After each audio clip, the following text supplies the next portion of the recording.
Morning sir. बैठिए। Thank you sir. Manish ji, आप already पटवारी के पद पर जी सर। कार्यरत हैं। पटवारी के काम को करते समय आपको कौन कौन सी चुनौतियों का सामना करना पड़ा, जरा बताइए। सर, पटवारी के काम को करते वक्त कई प्रकार की चुनौतियाँ आती हैं। जैसे कभी कभी ग्रामीण को समझाना बहुत मुश्किल हो जाता है। जैसे यदि ग्रामीण चाहते हैं कि उनका कुछ ऐसा काम हो जाए जो कि नियम के अनुकूल नहीं है, तो उनको समझाने के लिए बहुत दिक्कत का सामना करना पड़ता है। ये चुनौती मेरे को लगती है। दूसरी चुनौती जो है वो अपनी सीमांकन के वक्त जो चुनौतियाँ होती हैं कि जब सीमांकन करने जाते हैं तो उस समय कई प्रकार की चुनौतियाँ आती हैं। गांव में जो है वो लड़ाई वगैरह भी हो जाती हैं। आपके साथ अमीन तो होता होगा। सॉरी जमीन की माप करने वाले जो अमीन होते हैं वो तो होते हैं। हाँ सर, होते हैं, बट मोस्टली में जैसे राजस्व निरीक्षक महोदय जो होते हैं वो हमारे साथ होते हैं, और हमारे साथ में उनके साथ साथ जो हैं वो ग्रामीण के चौकीदार होते हैं। बट कभी कभी ग्रामीण अधिक संख्या में आ जाते हैं और उनके बीच जो लड़ाइयाँ होती हैं उनको सुलझाना काफ़ी मुश्किल हो जाता है। अच्छा। जी सर। कभी ऐसी स्थिति आई कि भाई दोनों आपस में मारपीट करने लगे? सर, मेरे साथ तो अभी तक ऐसी स्थिति नहीं आई है, बट दोनों पक्ष आपस में मारपीट करने लगे? सर, अभी तक मेरे साथ ऐसी स्थिति नहीं आई है कि दोनों पक्ष आपस में मारपीट कर रहे हों, बट ये चीज़ जनरली हो जाती है। अगर आपके सामने कल आ जाए, जी सर। क्या एक्शन लेंगे आप? सर, मैं प्रथम जो है वो अपने अधिकारियों को सूचित करूंगा इस बारे में, और उनसे निवेदन करूंगा कि आपने खुद कहा कि आपके साथ ऑफिसर तो होते हैं।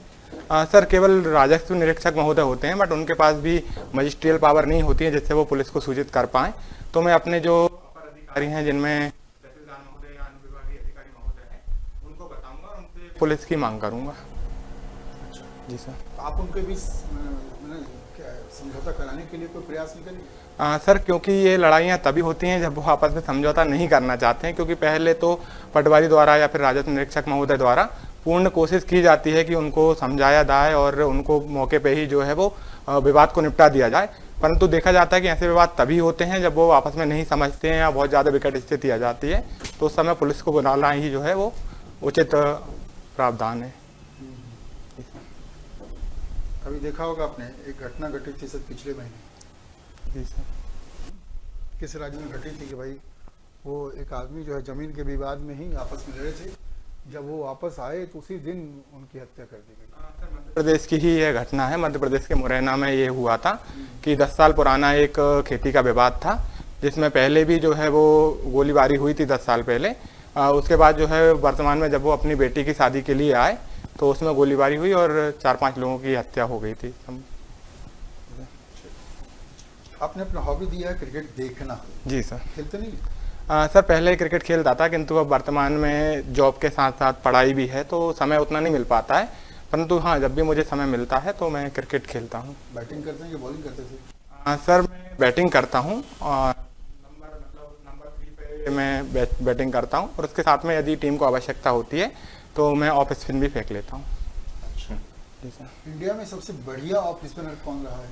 सर, अभी रविचंद्रन अश्विन है जो सबसे बढ़िया है, क्योंकि उनके यदि विकेट से कॉलम भी देखा जाए तो ऑफ स्पिनर में उनके विकेट कॉलम सबसे ज़्यादा है। बाकी अनिल कुंबले भी रहे हैं जो काफ़ी अच्छे रहे हैं। तो अनिल कुंबले को ऑफ स्पिनर मानिएगा, लेग स्पिनर मानिएगा? Sir, Anil Kumble off spinner रहे हैं। हरभजन सिंह कैसे रहे हैं स्पिनर? सर, वो भी ऑफ स्पिनर ही थे। अच्छा। जी सर। आपके देश में लेग स्पिनर अच्छे कौन रहे? सर, लेग स्पिनर की बात की जाए तो अभी हमारे युजवेंद्र चहल हैं, वो काफ़ी अच्छे लेग स्पिनर हैं।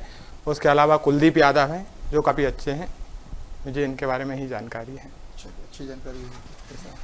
आपने इलेक्ट्रॉनिक्स एंड कम्युनिकेशन इंजीनियरिंग किया है ना? जी सर। और काफ़ी अच्छा आपने किया है। तो आप उधर छोड़ करके सीधे आपको पब्लिक सर्विस कमीशन की तैयारी करनी चाहिए, एमपीएससी की तैयारी करनी चाहिए। जी सर। ये इस तरह की नौकरी में क्यों आ रहे हैं? एमपीएससी दिया है? नहीं सर। कभी नहीं दिया? नहीं सर। आगे इच्छा है देने की? नहीं सर, एक्चुअली जब मैंने अपना ग्रेजुएशन किया उस समय पे चूँकि मैं अपने कुछ सीनियर से मिला जो फॉरेस्ट सर्विसेज में पहले से थे, और चूँकि मेरी रुचि जो है, जैसे मेरी हॉबीज़ में मेरी ट्रैवलिंग हॉबी है, तो मुझे कहीं ना कहीं लगा कि मेरी इस क्षेत्र में रुचि है, प्राकृतिक स्थानों पे जाना, वहाँ काम करना। तो उसी क्षेत्र में मुझे एक प्रोफेशन भी मिला कि मैं इस क्षेत्र में आऊँगा तो अपने लिए भी मैं बेटर कर पाऊँगा और अपने कार्य के प्रति भी जो है वो जिम्मेदारी से कार्य कर पाऊँगा, इसलिए इस क्षेत्र में आना चुना मैंने। मनीष, ये बताइए जी सर। हमारे देश में जो भू राजस्व है जी सर। उसको अस्थायी करने के लिए जी सर। अंग्रेजों के ज़माने में किस अधिकारी ने प्रयास किया? सर इस संबंध में मुझे जानकारी नहीं है। मॉडर्न हिस्ट्री नहीं पढ़े? कुछ सामान्य ज्ञान के लिए पढ़ाई होगा। सर पढ़ा है बट अभी रिकॉल नहीं कर पा रहा हूँ। अच्छा अच्छा, जी सर। कोई याद कीजिएगा, वारेन हेस्टिंग्स, लॉर्ड कॉर्नवालिस, किसी का नाम याद आ रहा है? सर जहाँ तक रॉबर्ट मुझे लॉर्ड कॉर्नवालिस लगते हैं कि उन्होंने स्थायी व्यवस्था जो है वो 1791 में जो है वो लागू की थी। उनका ही नाम मुझे याद आ रहा है। 91 में था कि 93 में था? सर 91 जहाँ तक मैं याद कर पा रहा हूँ। चलिए, एक प्रश्न का उत्तर मुझे दे दीजिए। जी सर। आपने अपने अभिरुचि में लिखा है कविता लिखना, जी किस तरह सर। कविता लिखते हैं आप? सर मैं हर तरह की कविताएं लिख लेता हूँ, फ्री स्टाइल कविता लिखता हूँ। जब मैं जैसे कहीं जा रहा होता हूँ या फिर जैसे घूम रहा होता हूँ शाम के समय, तो जिस तरीके के मुझे विचार आते हैं समाज को देखते हुए, अपने आसपास के वातावरण को देखते हुए, उस पर मैं कविता लिख लेता हूँ। अगर हम लोगों को देख रहे हैं, आपके मन में कौन सी कविता उमड़ रही है? सब ऐसा इंस्टेंट कविता तो मैं नहीं लिख पाता हूँ, क्योंकि उसके लिए ऑब्जर्विंग चाहिए, शांति चाहिए। आप भी पिछले 5 मिनट से हम लोग को ऑब्जर्व कर रहे हैं, कोई शब्द तो आ सकता है। चलिए, कविता मत बताइए, लेकिन आप हम लोगों को देख करके आपके मन में क्या विचार उमड़ रहा है, क्या भाव उत्पन्न हो रहे हैं? सर मेरे मन में ये भाव उत्पन्न हो रहे हैं कि मैं आप जैसे विद्वानों के सामने बैठकर इंटरव्यू दे रहा हूँ, ये मेरा सौभाग्य है। ऐसा तो नहीं है भाई, ये तो आप हम लोगों को खुश करने के लिए बता रहे हैं। नहीं सर, ये मेरे लिए बहुत सौभाग्य की बात है कि मैं इस परीक्षा को पास करके, मेंस को पास करके इंटरव्यू तक पहुंचा हूं, और चूंकि आप लोग विद्वान हैं तभी मेरा इंटरव्यू ले रहे हैं। अच्छा, इस सेवा में अगर आप जाते हैं, जी सर। आपका चयन हो जाता है ना? जी सर। तो जो आपको पहला वेतन मिलेगा जी उसका क्या कीजिएगा? हाँ सर, पहला वेतन मैंने सोच रखा है कि चूंकि पटवारी में मैं अपना पूरा टाइम या पूरा वेतन जो है वो अपने आगे की पढ़ाई के लिए इसमें करके रखा हूँ, तो मैंने अपने पेरेंट्स के लिए अभी तक बहुत कुछ प्रोडक्टिव नहीं किया है, तो इससे उनको जो है वो तीर्थ यात्राएं मैं कराना चाहता हूँ। इस पैसे से ना? जी सर। चलिए, बहुत अच्छी बात है सर। वो तो सीएम साहब करवा रहे हैं। सर अभी मेरे माता पिता इतने वृद्ध नहीं हुए हैं कि वो मुख्यमंत्री तीर्थ दर्शन योजना की लिमिट पार करें, तो ये मुझे को कराना पड़ेगा। बेटा, आपका ये जो पटवारी का काम है, जी सर। इसमें एक तो सीमांकन होता है जी सर। और एक बटांकन होता है। जी सर। तो इसका उल्लेख जो है राजस्व संहिता की किस धारा में? सर सीमांकन का उल्लेख जो है वो धारा 128 में मुझे याद आ रहा है, और धारा 128 में। जी सर। और बटांकन का? सर बटांकन का 109 या 10 है, मैं एग्जैक्ट अब ये राजस्व संहिता कब की है? सर 1959 में पूरा राजस्व संहिता बनी। जी सर। है ना? जी सर। तो मुझे ये बताएं कि जैसे बटांकन है जी सर। कि मान लीजिए कालू सिंह हैं, मिस्टर कालू सिंह XYZ, जी सर। ठीक है, उन्होंने एक जमीन परचेस की चतुर सिंह से, जी सर। है ना? अब जमीन खरीद ली। जी सर। अब साहब जमीन खरीदने के बाद में मान लीजिए 2-3 साल हो गए, जी सर। अपन क्या बोले, जैसे कोविड आ गया, जी सर। है ना? अब उनका बटांकन नहीं हो पाया, जी सर। फिर चुनाव आ गए, ऐसे बहुत सारे काम होते रहे, पटवारी साहब को समय नहीं मिला। जी सर। अब जो है कालू सिंह अपनी जमीन का बटांकन कराना चाहते हैं, जी है ना? सर। तो उसमें से वो जो जमीन उन्होंने ली थी, उसमें से मान लीजिए थोड़ा बहुत भाग जी सर। वो जो चतुर सिंह जो था विक्रेता, उसकी पत्नी का भी था, जी सर। है ना? तो अब बटांकन कैसे हो पाएगा उनका? सर बिल्कुल बटांकन पॉसिबल है। इसके लिए जो है वो कालू सिंह जी को सर्वप्रथम जो है वो तहसील कार्यालय में या फिर लोक सेवा ऑफिस में जाके धारा आखिरी के तहत, जो आखिरी मद होता है उसके तहत बटांकन का आवेदन प्रस्तुत करना पड़ेगा। बटांकन के आवेदन प्रस्तुत करने के पश्चात 15 दिवस के अंतर्गत जो विक्रेता है उनको और उनकी पत्नी को जो है वो न्यायालय में, तहसील न्यायालय में बुलाया जाएगा और उनकी सहमति ली जाएगी कि क्या आपने ये ज़मीन विक्रय की है। चूँकि क्रेता के पास अपनी रजिस्ट्री भी है, तो उस रजिस्ट्री के तौर पे जो है वो 15 दिवस के बाद जो है उनका बटांकन कर दिया जाएगा। कर सकता है, फिर उसको कब्जा भी मिल सकता जी सर। है ना? अब मान लीजिए एक मिस्टर X हैं, जी सर। ठीक है, और उन्होंने Y से जमीन खरीदी थी। जी सर। अब Y से जमीन खरीदी उन्होंने, अब वो जमीन खरीदी तो उसमें क्या हुआ, जो मिस्टर Y के पास में बहुत सारे खातेदार, जी सर। है ना? वो खातेदार बहुत सारे थे, तो किसी एक खातेदार ने केस लगा दिया आगे चलकर 8-9 साल बाद। जी मिस्टर सर। X भी पार्टी बन गए, जी सर। पर जब कोर्ट ने डिसीजन दिया, मिस्टर एक्स जीत गए, जी सर। है ना, उनका जमीन पर कब्जा हो जाएगा, है ना।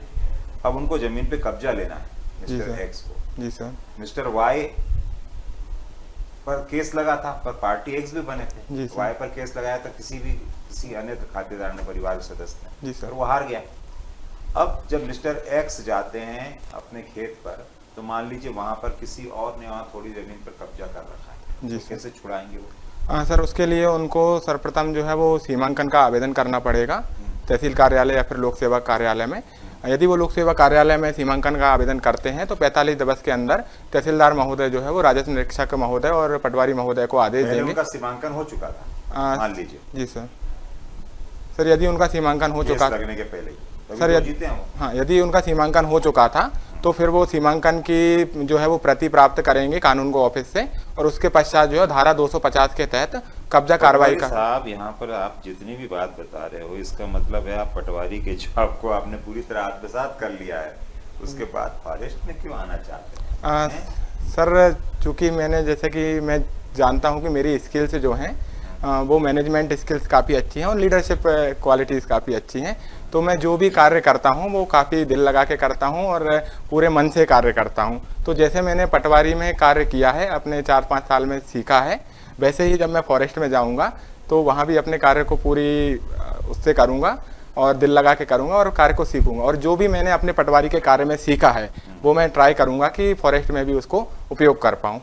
विदिशा क्षेत्र में किस प्रकार के वन आपको देखने को मिलते हैं? सर विदिशा में ड्राई डिसीडुअस जो वन होते हैं, शुष्क पर्णपाती वन, वो देखने को मिलते हैं, जिसमें मुख्यतः जो है सागौन के वन, बांस के वन, बबूल के वन, इस टाइप के वन पाए जाते हैं। मध्य प्रदेश के कितने प्रतिशत क्षेत्र में जो है ये अर्धशुष्क प्रजाति के वन पाए जाते हैं?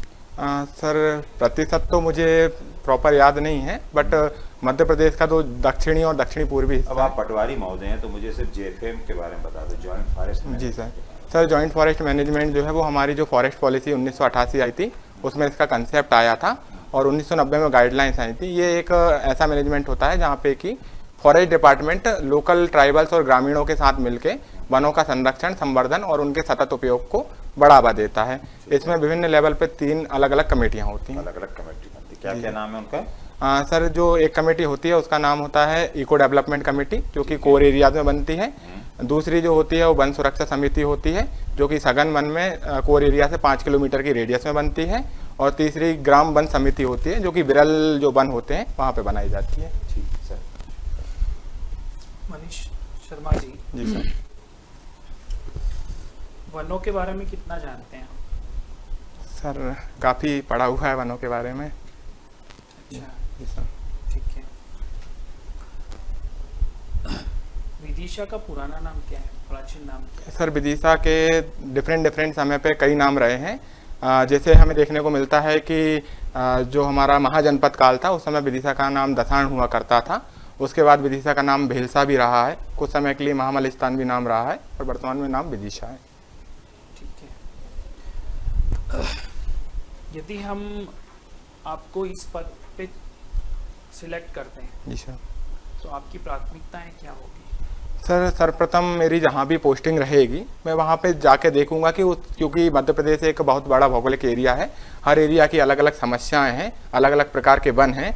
तो जहाँ भी मेरी पोस्टिंग होगी सर्वप्रथम मैं जो है वो ग्राउंड पे जाऊँगा, वहाँ की समस्याएं देखूंगा, वहाँ के ट्राइबल्स लोगों से कम्युनिकेट करूँगा, उनकी क्या दिक्कतें हैं, वहाँ की वाइल्ड लाइफ की क्या क्या दिक्कतें हैं, वाइल्ड लाइफ है या नहीं है, वन किस प्रकार का है, उस तरीके से मैं अपनी कार्य योजना बनाऊंगा कि किस प्रकार से जो है वो वनों को संरक्षित करना है, ट्राइबल्स का मैक्सिमम फायदा हो सके। ये मेरी प्राथमिकता है। अभी पटवारी रहते हुए आपको सबसे ज्यादा समस्याएं क्या लगती है राजस्व विभाग में? जी सर राजस्व विभाग में एक सबसे बड़ी समस्या है कि चूंकि हम धीरे धीरे जो है वो डिजिटलाइजेशन की तरफ जा रहे हैं, लेकिन अभी भी जो है वो कई किसानों को इस संबंध में जानकारी प्राप्त नहीं होती है। तो वो चाहते हैं, मतलब वो अभी भी जो है वो ऑफलाइन कार्य कराने में ज़्यादा विश्वास रखते हैं, लेकिन अब चूंकि सारी चीज़ें ऑनलाइन हो चुकी हैं, एक ऐप के माध्यम इसी तरह से जी सर। आपको वन संबंधी कौन सी समस्या ऐसी लगती है जिसको आप सब त्वरित गति से, यदि आप चयनित होते हैं तो त्वरित गति से उस समस्या का समाधान करेंगे? सर अभी वनों की जो सबसे ज़्यादा प्रमुख समस्या मध्य प्रदेश में है वो अतिक्रमण की समस्या है। और यदि मुझे ऐसी जगह पे पोस्टिंग मिलती है जहाँ पे कि अतिक्रमण की समस्या है तो सर्वप्रथम मैं उसके संबंध में कार्य करना ज़्यादा पसंद चलिए, आपकी एक बहुत सकारात्मक आपकी विशेषता खुद की स्वयं की और एक नकारात्मक विशेषता क्या बता दीजिए। सर सकारात्मक विशेषता मेरी यही है कि मेरी मैनेजमेंट स्किल्स काफ़ी अच्छी हैं। मैंने जो है कोविड के दौरान पूरे अपना सब डिवीज़न था उसके कंट्रोल रूम के हेड के रूप में कार्य किया था। उसके लिए मुझे कलेक्टर महोदय द्वारा जो है प्रशस्ति पत्र भी दिया गया था। आपके नेगेटिविटी क्या है? सर मुझे नकारात्मकता ये लगती है कि मैं फूडी ज़्यादा हूँ, खाना खाता हूँ। ठीक है, okay, thank you. Thank you sir. बुलाते हैं। Thank you sir.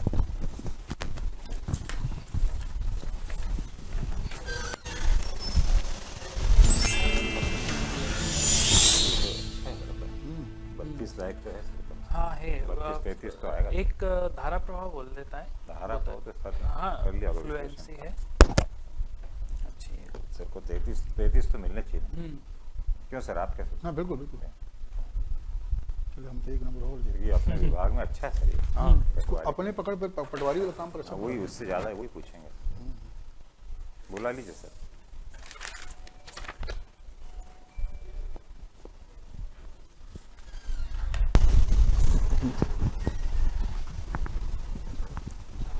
मनीष जी बैठ जाइए। कैसा लगा इंटरव्यू मनीष आपको? सर अच्छा लगा। अच्छा लगा। आपका अपना जो विभागीय काम है इस पर तो आप बहुत दक्ष हैं भाई। जी सर। पकड़ बन गई है। हाँ नहीं सही भाई, कुछ कुछ चीज़ है जैसे विदिशा का नाम आपने बड़ा अच्छा बता दिया और ये बड़ा मैंने अच्छा उत्तर दिया आपने कि पहला जो आपको वेतन मिलेगा तो माता पिता को उद्घाटन कराइएगा। और जब सर ने पूछा कि सरकार तो करवा ही रही है तो आपने बड़ा अच्छा प्रेजेंस ऑफ माइंड से उत्तर दिया कि नहीं, माता पिता की उम्र भी क्या उस लाभुक की श्रेणी में नहीं है, है ना। ये बड़ा अच्छा रहा। एक चीज़ मामले के सर ने पूछा लास्ट में आपको कि नकारात्मकता क्या है। चलिए आपने सकारात्मकता तो बताया और अच्छी बात है। नकारात्मकता को टपाक से बताने में बचिए। जी सर। नहीं इसका मतलब है कि अगर नकारात्मकता आपको पता है तो भैया फूडी हो तो कम खाया करो। हाँ जी सर। इसी का एक बेकार चीज थोड़ी है। सर एक्चुअली आप ऐसा ऐसा कीजिए ना, उसमें एक्टिंग कर लीजिए थोड़ी सी कि सर वैसे कोई नकारात्मकता मुझ में नहीं लगती है जो क्या है नुकसानदायक हो। नहीं, फिर भी यार बताओ जब वो आपसे कोरे दें तब बताइए कि सर मुझे लगता है मैं एक सफल आदमी में कभी भी नकारात्मकता नहीं हो सकती। सीधी सी बात, नेगेटिविटी, जी सर।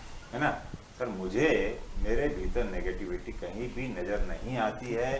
यह तो सर सामने वाला मूल्यांकन कर सकता है। आप ये बेहतर मुझमें मूल्यांकन नहीं कर है। सकते हैं। पर है नहीं ना? फिर भी बता दो, वो तो हम 10 मिनट में जानते हैं ना, तुम अपने आप को बहुत पहले से जानते हो। तब बोलिएगा सर कि जब मैं खाने बैठता हूँ तो ज़्यादा खा लेता हूँ। जी सर। वैसे इसके अलावा कुछ नहीं, तो हंसी मजाक हो जाएगी बस, और क्या है। ठीक है सर। ठीक है ना? Best of luck. पर एकदम से कभी नहीं बोलना। कई लोग बोलते हैं ना मैं सर रोने लग जाता हूँ या फिर मैं जो है दूसरों को कहने में, ये अपने अंदर के भीतर के ध्रुवों कभी नहीं बताना। सर यदि मार्क्स दिए जाते तो कितने मिलते हैं? चलो मिल गया, बहुत अच्छा मार्क्स मिला है। अभी आपको मिलेगा ये। अच्छा मिलेंगे है ना? जी जी जी। और सर एंट्री सब बढ़िया है। अगर आपको ऐसा कुछ होता तो हम लोग लिखते हैं आपका, है ना। जी जी इवन कि आपका जो हॉबी है क्रिकेट वो भी अच्छा था आपका जानकारी। जी जी। हल्का सा एकदम आप एकदम बोल देते हैं, हल्का सा पॉज ले लिया करो, है ना। जी। बाकी सब कुछ अच्छा है, सब बढ़िया है। थोड़ा सा रुक जाता है। और कभी कभी आप ऊपर देखने लग जाते हैं नजरों वो सोचते समय ऐसा नहीं, तो रहता है। वो थोड़ा सा कंट्रोल कर लो, जी सर। ठीक है। All the best. कौन Thank you, है sir. कि आपके यहाँ डिप्टी कलेक्टर कौन है? एसडीएम सर हमारे एसडीएम तन्मय वर्मा सर हैं। और नायब तहसीलदार सर नायब तहसीलदार सिद्धांत कुमार सिंगला जी हैं और एक और सृष्टि श्रीवास्तव मैडम भी हैं। अभी सृष्टि तो अभी की है। हाँ 18 बैच के हैं मैडम। चलिए। ठीक सर, थैंक यू सर।